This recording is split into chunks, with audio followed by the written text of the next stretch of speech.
Namaste friends. Today we are going to discuss the part 2 of the LNG sector. In part 1 we have seen an overview of how the entire LNG sector is organized. There are basically three types of plants which we have seen in the first part. First one is the liquefaction plant. The second one is the vessel, transportation vessel, which you can see in the photo. And the third one is the regasification unit. These are the most important three what we can say plants which are which the LNG sector is made of. So we will quickly move towards the first stage, that is the liquefaction plant and the liquefaction process. How it works, that we will see in today's episode. Just to recollect what we have discussed in the last episode of the LNG. The LNG basically is a flammable gas which is nothing but methane and mixed up with other gases, hydrocarbons like propane. But majority of these gases are, majority of them is methane, and more than 90%, more than 90 to 95%. So why this gas is liquefied? This is the primary question. Basically, when the natural gas in its gaseous state occupies certain volume, and when we liquefy the same gas at same pressure, then the volume is reduced by 600 times. So in plain terms, if we try to explain this phenomena, suppose LNG is stored in a vessel at normal atmospheric pressure, then it will take, for example, it occupies 600 liters of a vessel. If the same quantity of LNG, if the same quantity of natural gas is liquefied to form an LNG, which is liquefied natural gas, it will occupy only 1 liter of the volume at the same pressure, atmospheric pressure. In other words, 600 liters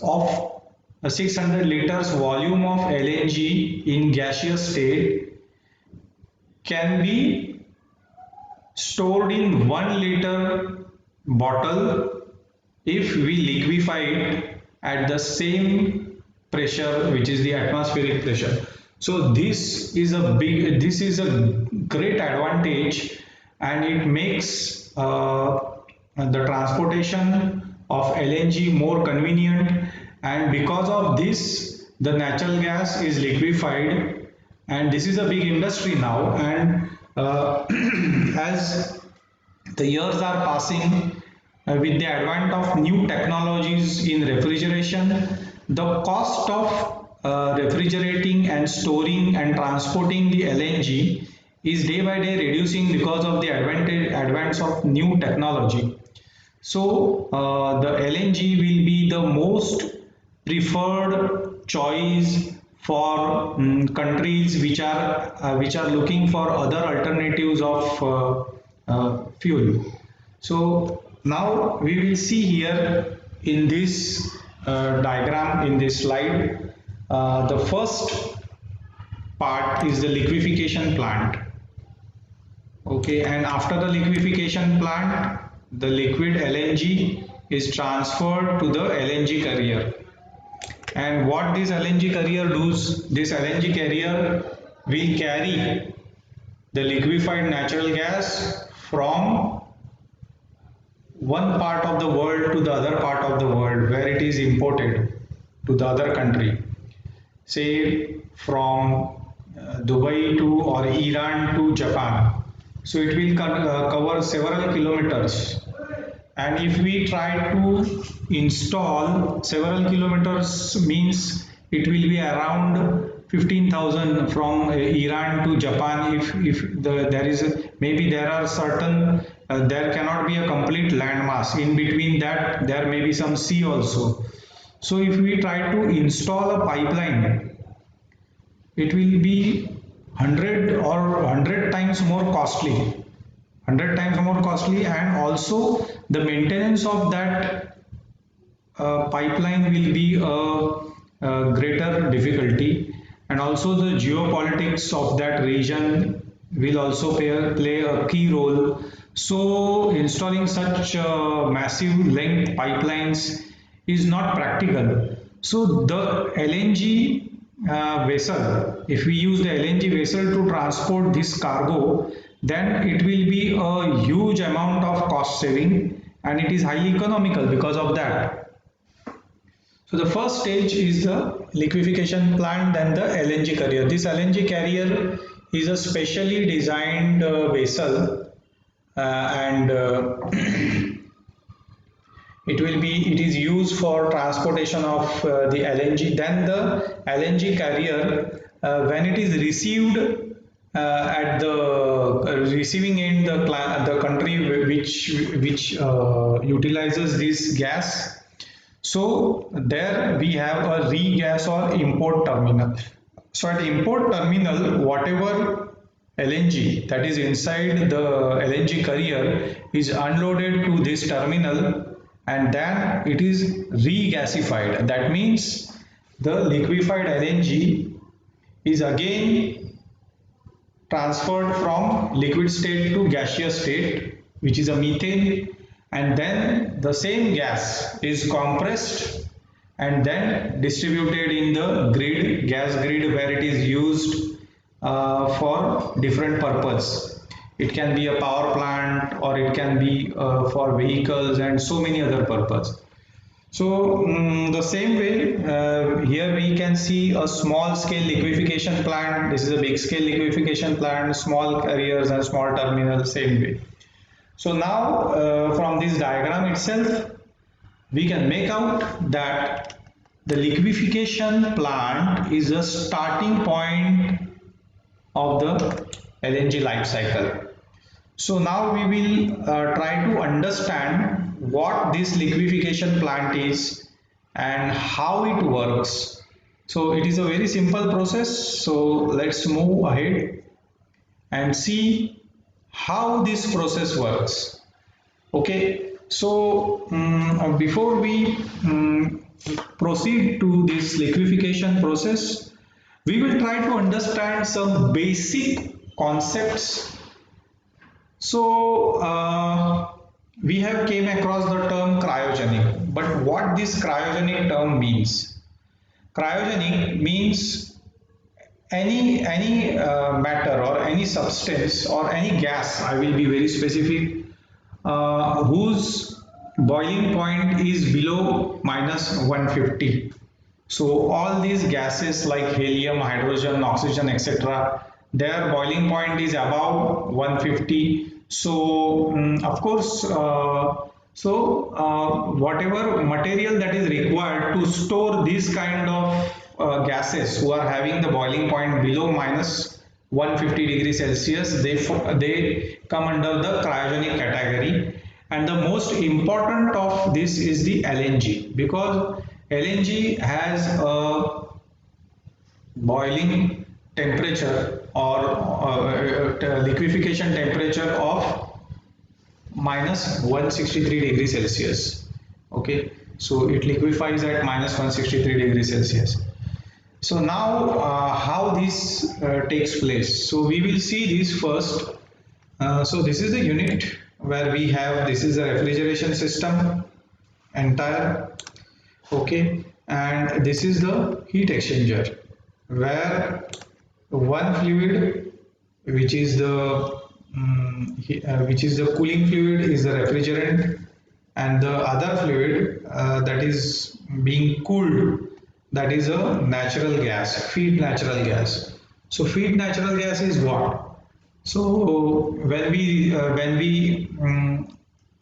have a natural gas through some process, then that natural gas has certain impurities. So we cannot sell, it is not a saleable natural gas. So the statutory, so there are different bodies who have defined the sale gas or the natural gas which can be conveniently sold. So what is the composition of that? What properties it should have? And it has certain defined values of the impurities. So like the water vapor is removed, water vapor is stripped out, that the mercury is removed, which is a poisonous element, and so many other impurities are there. Carbon dioxide, the quantity of carbon dioxide, the H2S, which is also very highly dangerous, and it is bit difficult if we have the hydrogen sulfide H2S in natural gas, then definitely it is highly corrosive. So stripping out the all these impurities from the natural gas is a different process itself. And what we get after this, after removing these impurities, after treating the natural gas, is the shale gas, natural gas, which can now is now which is now qualified to be sold out, and this gas is liquefied in the liquefaction process plant, which we will try to understand now. Okay, so now this is the unit where we are using the refrigerant. The refrigerant is here cooled at one stage, mixed refrigerant, MR stands for that. And then again, because of the compression, the refrigerant is being heated because of the compression effect. Now in the air cooler 1, that heat generated because of the compression is absorbed, and the cool refrigerant, which is in a liquid form, goes to the second compressor, where it is again compressed, and now this refrigerant is again cooled, and here we have the liquid refrigerant. Now this liquid refrigerant is again passed to this heat exchanger, where this liquid refrigerant is gasified, and because during the process of this liquid to gas, it takes the latent heat, and here we can see the feed natural gas which is being fed to the same exchanger. The heat exchange takes place, the latent heat which the refrigerant absorbs from the surrounding means the other fluid which is inside the heat exchanger, that is the natural gas. So because of this heat transfer, the natural gas will lose the heat, and now it will turn into a liquid state. So this liquid state natural gas is called LNG, which is again transferred to a cryogenic vessel for transfer. So this is a very simple process, and I am definitely sure that if you have questions on this, you can type those questions in the comment. We can take that questions in our next session. So next session will be definitely for the transportation vessels for the LNG. So this is a very simple arrangement for liquefaction process. So in the coming sessions, we will be seeing the next levels of LNG sector, the transportation and the regasification plant. So thanks for watching this video. So we request you to subscribe to our channel, as it helps to increase the analytics of our video, and this will keep us motivated. And we request you to comment, like, and without fail share these videos with your friends and colleagues, so that they can also take advantage of this training. Thank you for watching this video. Stay safe. Good day.